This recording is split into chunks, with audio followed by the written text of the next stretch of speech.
Hello, this is Head Over Meals. Papakita ko naman sa inyo kung paano ba gumawa ng easier egg soup. The best. Ang sarap, yummy. Lahat-lahat na. O diba? Ito na. Gumamit lang tayo ng 2 eggs, 1 onion. Yung spring onion optional. Okay lang wala. Nagpakulo lang ako ng tubig. And then, nilagay ko na ang onion. Ito na yung secret niyan. Konting flour, nalulusawin mo sa warm water. Kailangan mag-dilute siya ng walang kahit anong tawag dito, buo-buo. Ayan, dapat lusaw siya talaga. So, pag nilagay natin dun sa kasirola, hindi siya buo-buo. Diba? Halo-halo together. Kailangan haluin mabuti.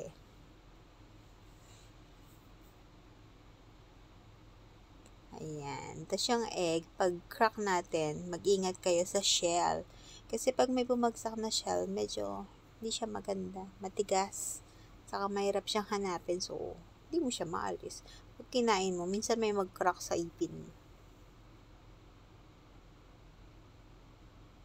Okay na to? Okay, lagay na natin ang salt and black pepper.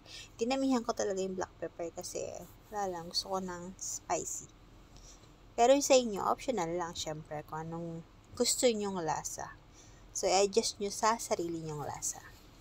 Ayan, nilagay ko na yung lusaw na flour. And then, kailangan mong haluin. As in, super halo. Joke. Para lang hindi magbuo-buo.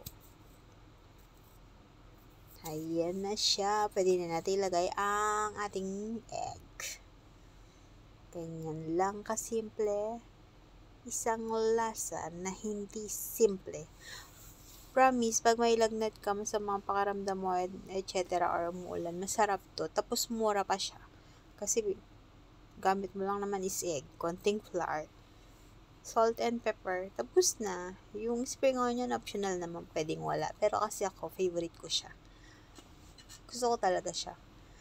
So, usually pag kumakain ako ng kahit nagkakat ako nun. Ayan na.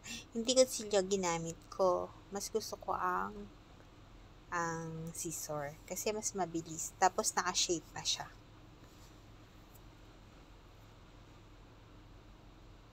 Diba?